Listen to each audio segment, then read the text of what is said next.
I want to do a few things today. One is to introduce you, if you need introduction, to the whole idea of a new age. Now, it's the kind of thing that people have been talking about for at least 30 years, maybe 40 years. And I have been aware of it perhaps for even more than that. But it came into prominence in 1967 when Hair, the musical Hair, came out. So I want us to look at the whole idea of a new age. What are we talking about? What are these ages? When did they begin? When did they end? What characteristics do the individual ages have? Are we really on the threshold of a new age? And what will the characteristics of that new age be? And principally, and I think the most significant question for us is, how will this impact upon Unitarianism? Is Unitarianism ready for the new age?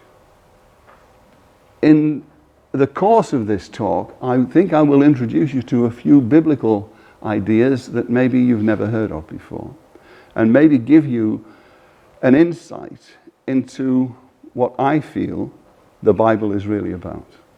Not what perhaps you've been told the Bible is about, but what I think lies, not that secretly either, under the surface of the stories that we're all very familiar with.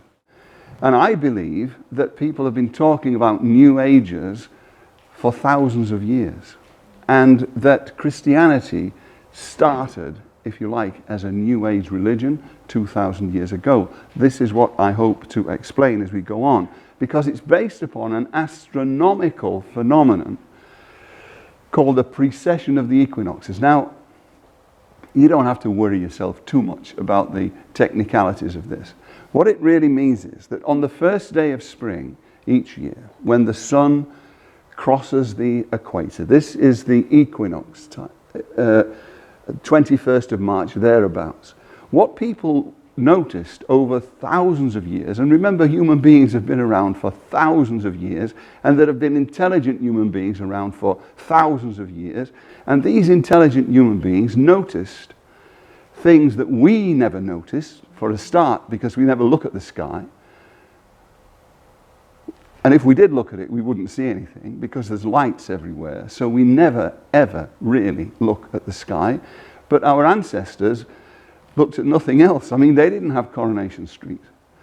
And so their great picture book and the object of their imagination, and that which suffused their imagination, was often the sky itself at night. And if ever you've been out in an area where there's no light pollution and looked at the stars and had your breath taken away by the stars, then you'll realize what our ancestors, particularly those in, say, the Middle East, where the sky would be beautifully clear, how this would impact upon their imagination and upon their thinking. Just because we don't think this way, don't let us think that our ancestors didn't think this way.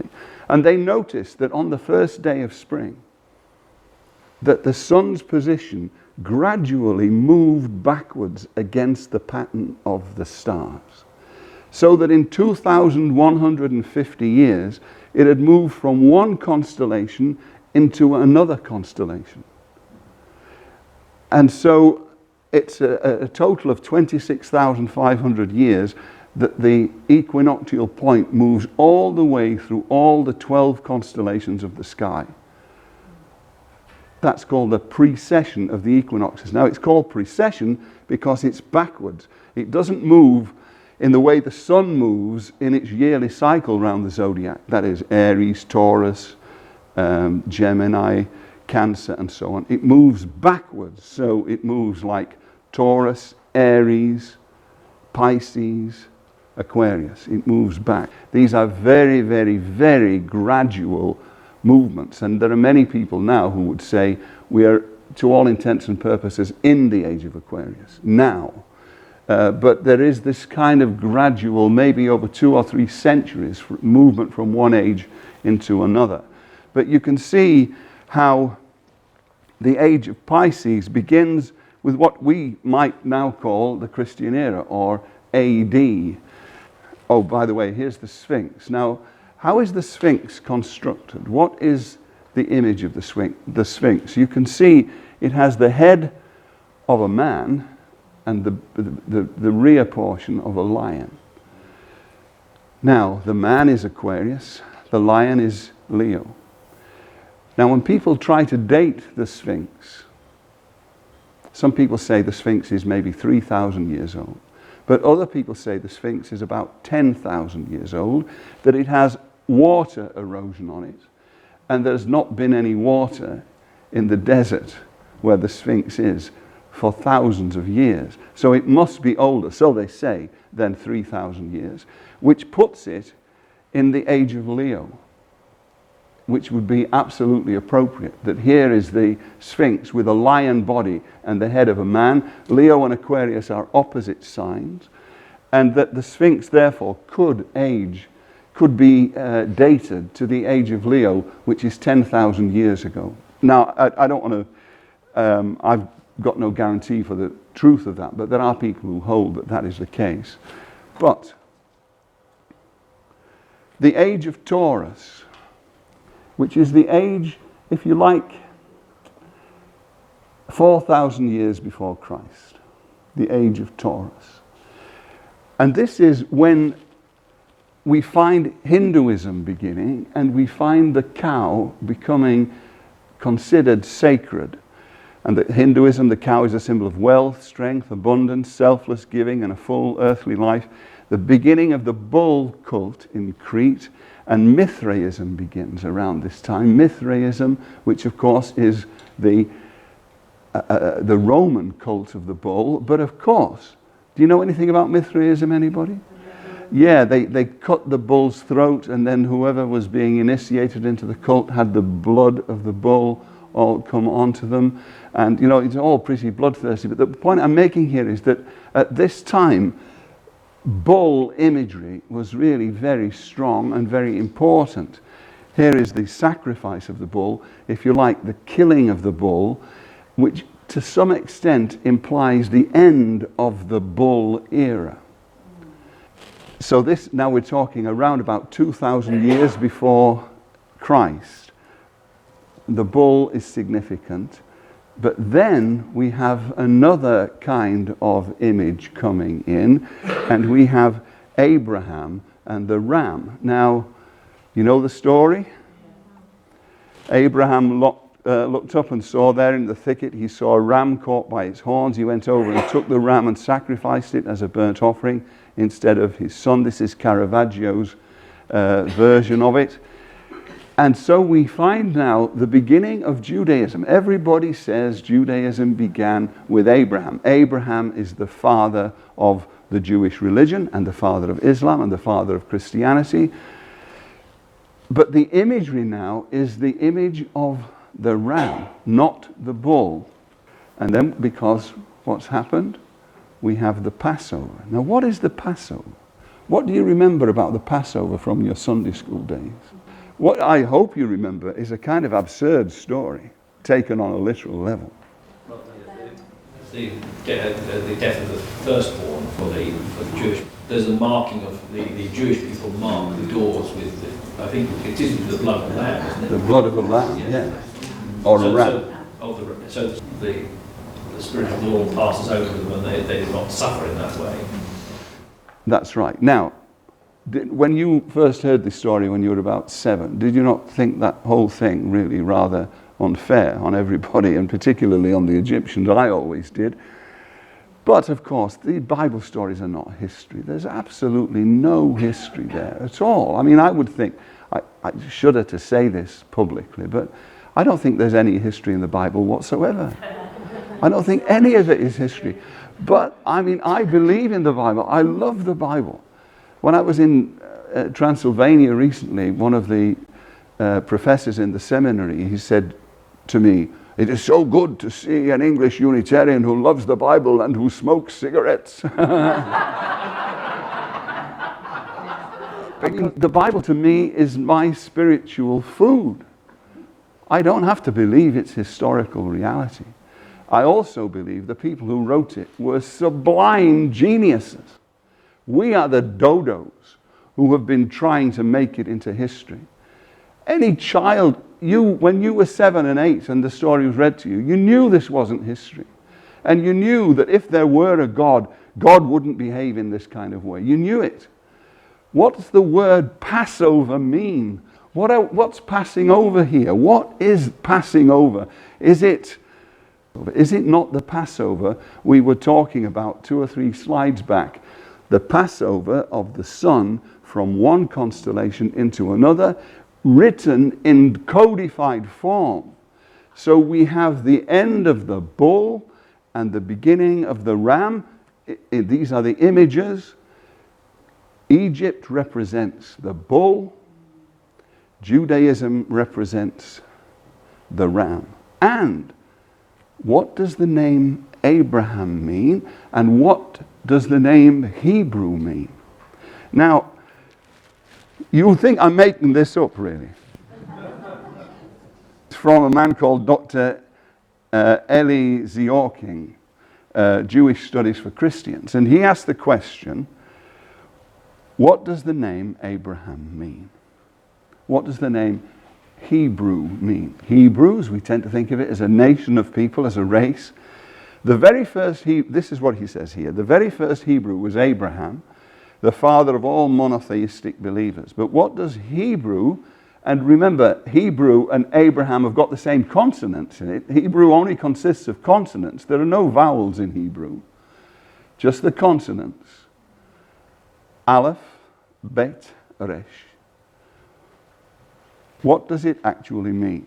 The word Hebrew comes from the verb Aleph, Vet, Resh, which means to cross over. On the one hand, Abraham crossed over from Mesopotamia into Canaan, which is modern Israel. On the other hand, he crossed over from the world of idol worship that was familiar to him and his family to a new realm, one in which the true God was worshipped instead. So Hebrew and Abraham means crossing over. Now what is crossed over? Who has crossed over? What have they crossed over from? Well, they've crossed over from Taurus into Aries, into a new age. And if you read the Bible, read the history books of the Bible, and you will find chapter after chapter about how dragging the Hebrew people out of the old age into the new was a nightmare for the prophets. What were they always sliding back to? What were they always going back to? There is not one shred of evidence that 600,000 men, that's not including women and children, 600,000 men actually spent 40 years in the Sinai wilderness. There is not one iota of evidence to that effect. John Romer, the British archaeologist, said that you can go into the Sinai Peninsula and you can find the remains of a sojourner's one night with the fire that he lit and the few animal bones that are scattered around. You can find evidence of that. But of 600,000 people wandering around for 40 years, you have no evidence whatsoever. So, what are we dealing with here? Well, obviously we're dealing with fiction, but don't let us ever make the assumption that fiction is inferior to history. Fiction is infinitely superior to history, infinitely. Sallust, the great Roman philosopher, said, history happens once. Mythology is always happening. That's the difference. History is infinitely inferior to mythology. Just because it happened once, big deal. If it's mythological, that means it applies to you and me. That's the significance of it.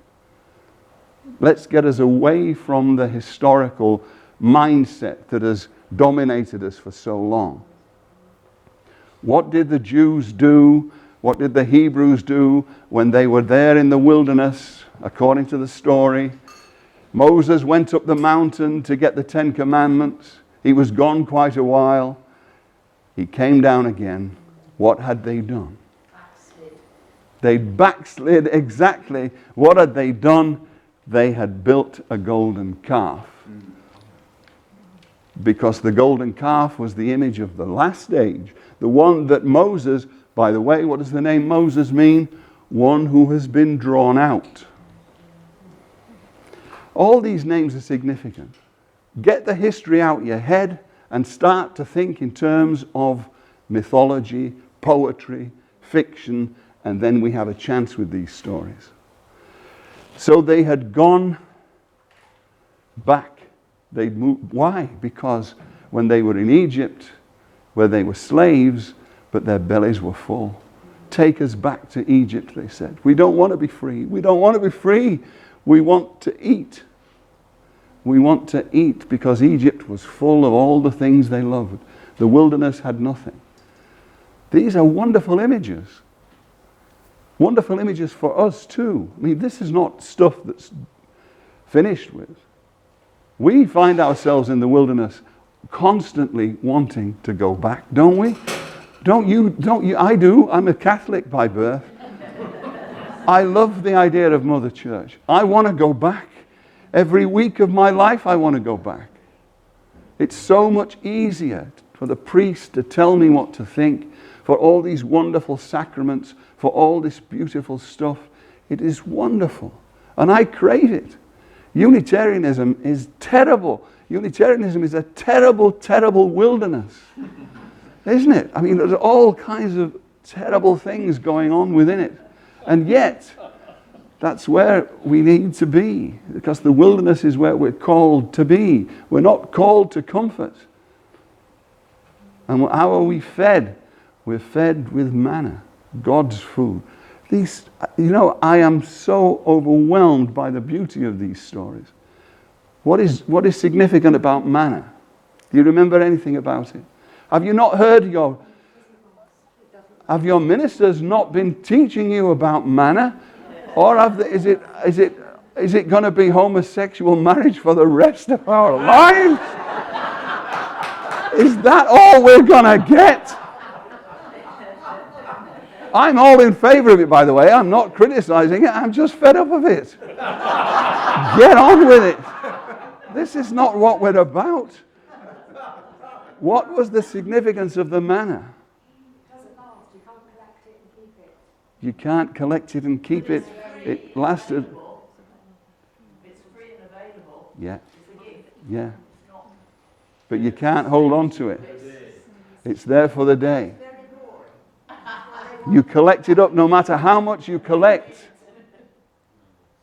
By the end of the day, it's rotted. Isn't this one of the most beautiful spiritual parables about the nature of the spiritual life?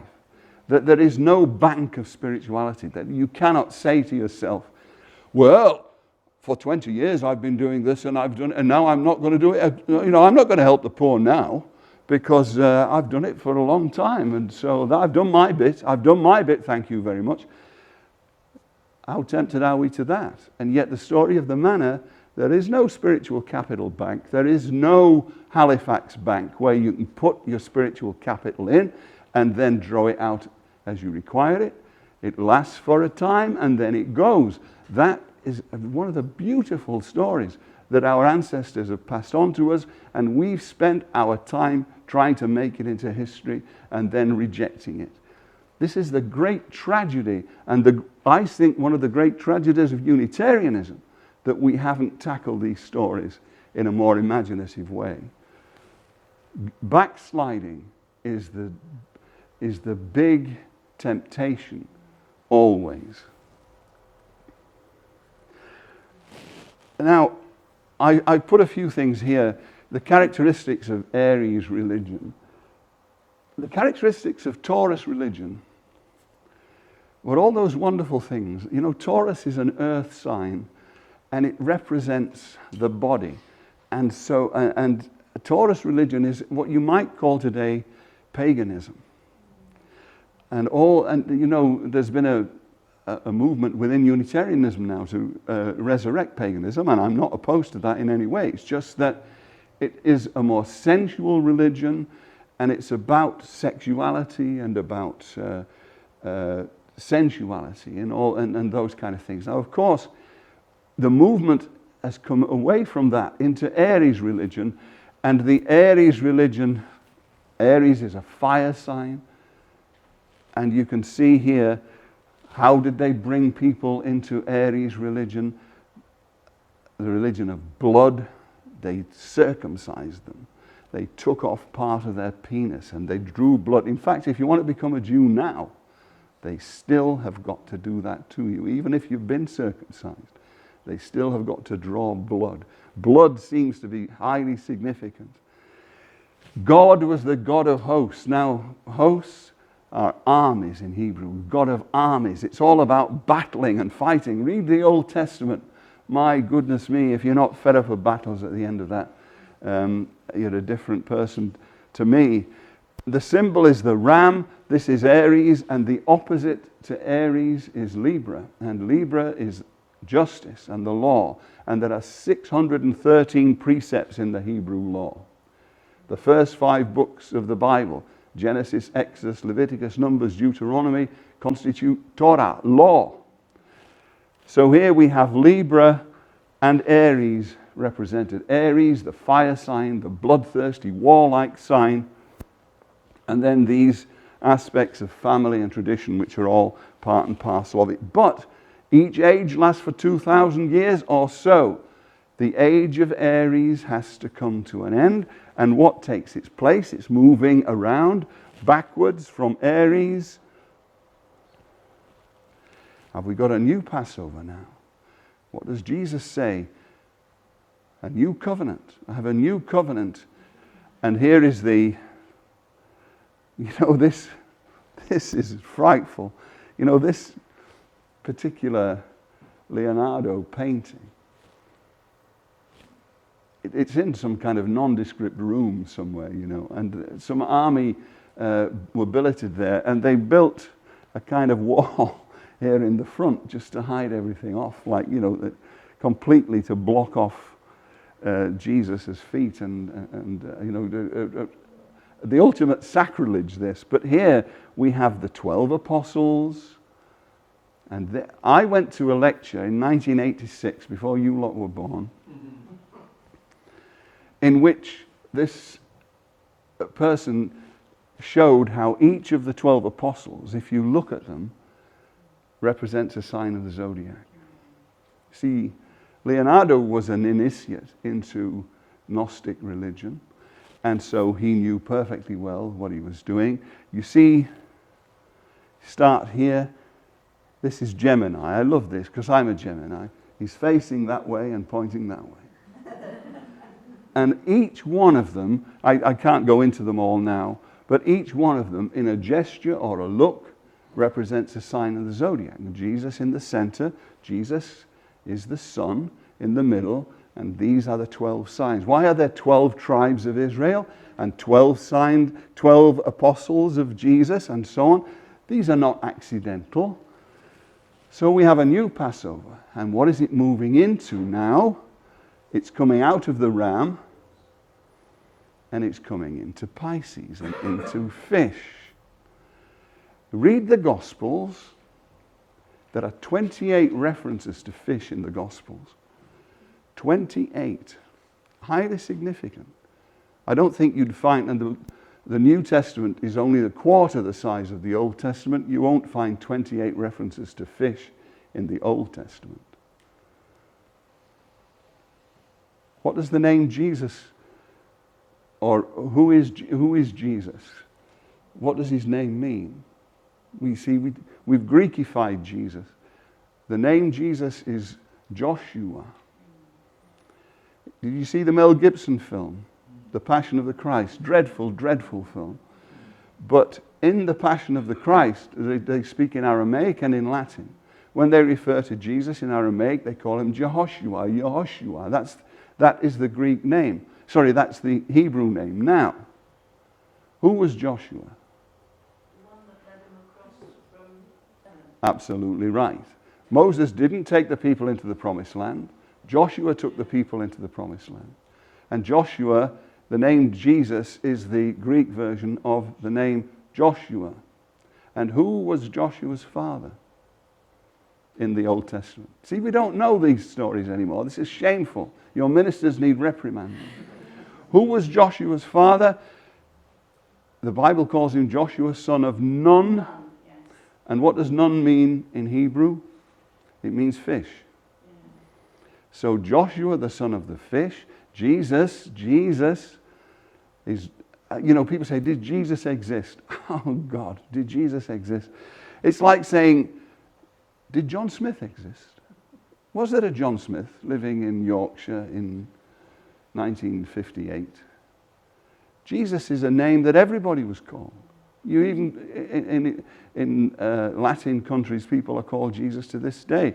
But Jesus, because of the Joshua connection, was a common name. That's why the writers of the Gospels chose it, but also because of its connection with Joshua and Jesus and Joshua, the son of Nun. But, who was Jesus' mother?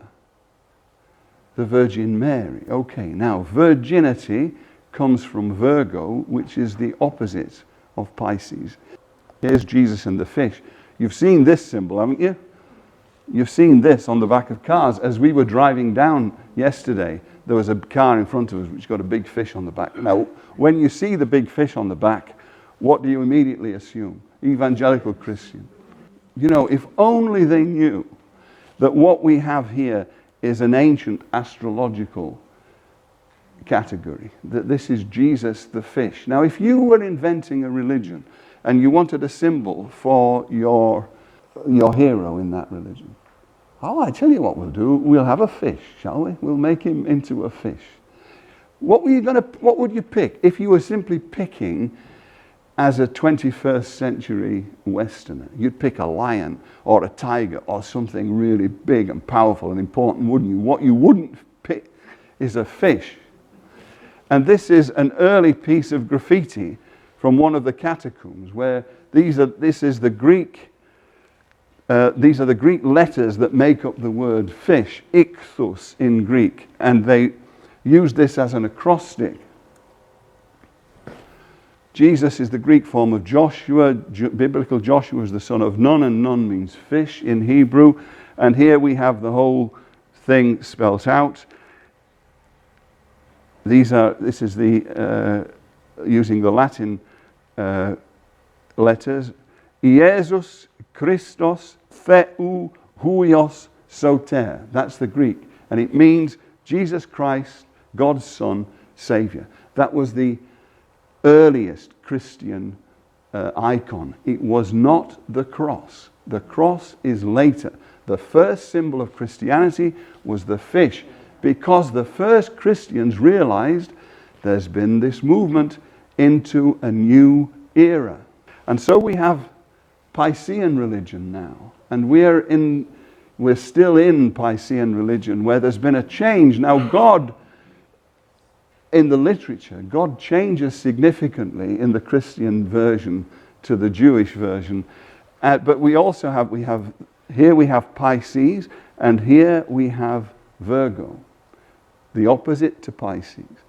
Celibacy coming in as a religious ideal, which was certainly never there in Judaism, and will pass out of Christianity. And I would think, this is just a thought that I've had, that as soon as the Pope says that priests no longer have to be celibate, we can say that the age of Pisces has ended.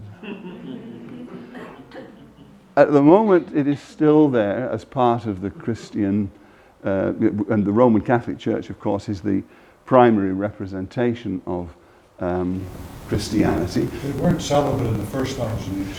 They weren't, but it was nevertheless still part of the whole business of Christianity, of something that came in a way that was totally foreign to Judaism. In Judaism, and the very first instruction really in the Bible, or one of the very first statements in the Bible, it is not good for a man to be alone. How the Catholic Church gets around that, I don't know. It's still not good for a man to be alone, or a woman to be alone.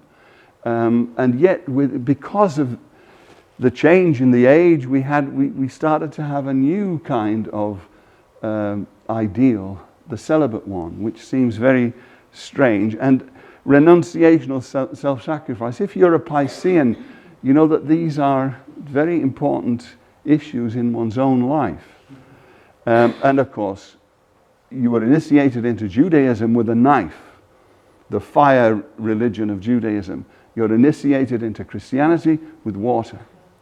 The Pisces is a water sign. Fish on Fridays. Do you remember Fish on Fridays? I do. Was brought up with it. And it's still around, you know. People will still... I think there are more people buy fish and chips in Yorkshire on Friday than any other. It's just a habit. Why? Why do people have fish on Fridays? They used to think that it was because Jesus died on a Friday and there's his body, flesh, so we shouldn't eat the flesh of animals on a Friday. That is the kind of garbled way that some people think about it, but absolutely untrue. Jesus, the fish, was consumed on Friday. It was a kind of communion with the Savior, because Friday is the day of Venus, and Venus is exalted in the sign of Pisces. So they picked, and you can see from vendredi and venerdì, from the Latin languages, the connection with Friday and Venus. We use Freya, the goddess Freya, but... But you use Mary Magdalene there as well as a symbol, because that's how I would interpret that, as Mary Magdalene, and the Christ figure redeeming the Magdalene, the watcher and the watchhour, right, coming together as one, and the Jesus character came to redeem the lost feminine in the Magdalene. That's how I would see it. You know, there's so much richness here. It is the Gnostic way, and you're dead right. I mean, I think that story in the Gospels of Jesus with Jairus' daughter, you know, Yes. little girl, I say to you, arise. Rise up, little girl, the feminine. Bring back the feminine. Let's get the feminine back. And we haven't, you know. I mean, what passes for feminism is masculinism. That is, allowing women to become men or to become more men-like. We need a genuine feminism. One of the great things about astrology is it's all run by women. You know, you read an astrological journal, they're all women who contribute to it, except kind of like female men like me. Men have got no time for this kind of stuff. I used to like watching chat shows where you have women and men together. What was that? Kilroy Silk. Do you remember him? Yeah. He used to have these people on. He'd have a woman who was a medium, say, and then he'd ask the people round about, who believes that this woman's got some credibility? And all the men would keep their hands down. The women would tentatively put their hands up. All the men would, we don't have any business, any truck with that kind of stuff. But the women were a lot more accepting of that. What they call the woman who presents the One Show, Alex Jones, she was on 8 out of 10 Cats or something like that with a bunch of men, you know, comedians, we're macho men comedians. And they were making a joke about some kind of phenomenon.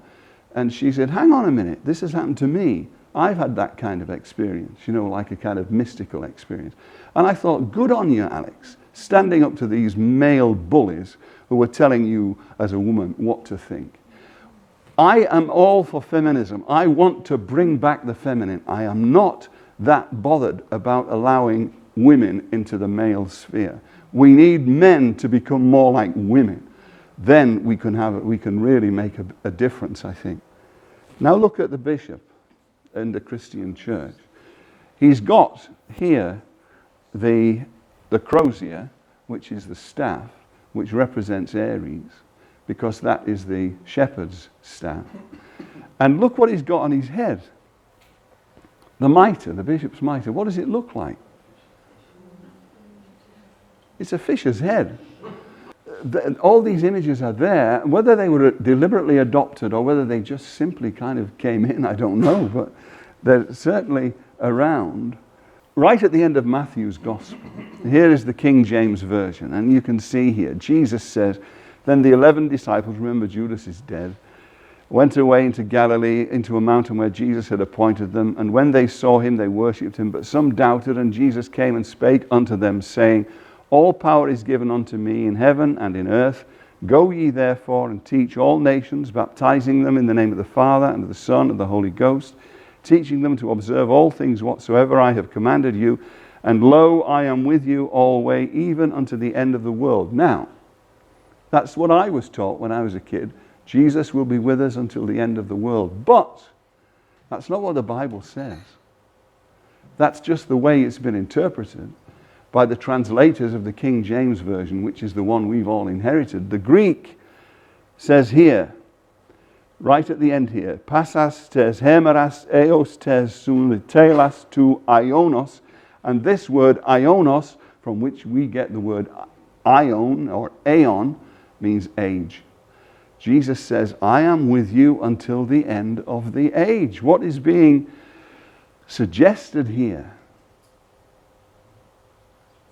That kind of Christianity has got a lifespan, 2,150 years or thereabouts, and then that comes to an end. The age of the fish then ends and a new age begins. W.B. Yeats, great Irish poet and great mystic, Gnostic, his poem, The Second Coming, do you know it? Have you come across this? Just a little bit.